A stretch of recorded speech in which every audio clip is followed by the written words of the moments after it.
This one na all the way from Ghana. E get one Ghana sex worker. She don hold im customer say the man no gree pay after he don do the thing. I come dey wonder, you wey no get money, wetin you go do the thing for now? Some people just like wahala. Grown up man, you just come outside now, come disgrace yourself because of wetin? You no get girlfriend? If you no even get girlfriend, as you know say you no get money, you keep your thing to yourself. Make una watch this video.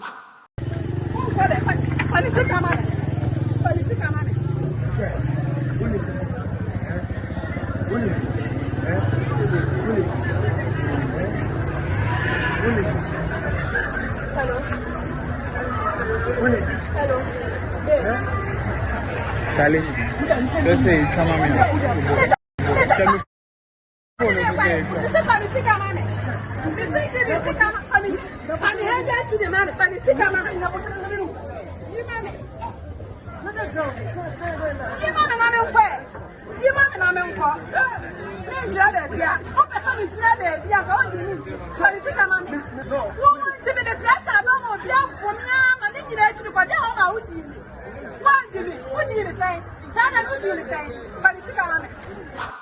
Una see as this woman dey complain, dey speak true, dey shout. See after this man don do her, him come talk say he no get physical cash.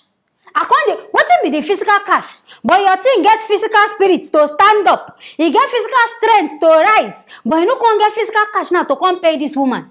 Now wow, as you know say no money, you sit down for your house in peace. Now, how you wan make this woman do am? Maybe this woman sef na work wey she dey do, na money wey she go use. See how she just disgrace you for outside. Okay, Momo sef dey. Momo this woman na make case close. Because this kind whole na spiritual money you wan transfer to her. Because I don't understand. Give her Momo if you know say you no get money, transfer to her account. Make she dey go. You just dey there now, dey disgrace yourself. In fact, men, una no dey fit control on herself. As you know say you no get, you leave am now, or you go house, go use soap, do your soap eating. Sit down for your room. Which one come be all this one now? When you see they come dey disgrace you, you don't turn to topic.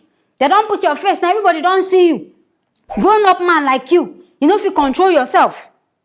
Now wow, if you know at least call somebody, say maybe the person go even borrow you this money, may go use stay pay. Because as this woman, the boy, she dey vex. Honestly, she hold the man now. I even like her she hold am. So that next all these kind of men will be say they go sit down, they go spend all their money on top of a show, and they no go get money to pay. But this thing, they no go still stop am. They no get the money, but they go dey do on credit. I never hear say they even do on credit. Shebi na pay before service. So now you want me to service you before you go come pay. And the pay self you no go still come pay. Now why women we self we dey suffer, we dey really suffer. I know they in support of this ashawo work, but now work where she dey use take survive be that. So you wey be man, wey you know say you want enjoy life, you want flenjo, hold your money, work hard. This thing no be for lazy people. If you no get money, dey your lane. If you get money, if you even carry 10 girls, 20 girls, they go do you well. In fact, ashawo dey even cheap now. You fit see the one of 1,000 naira, 500, you go do for free.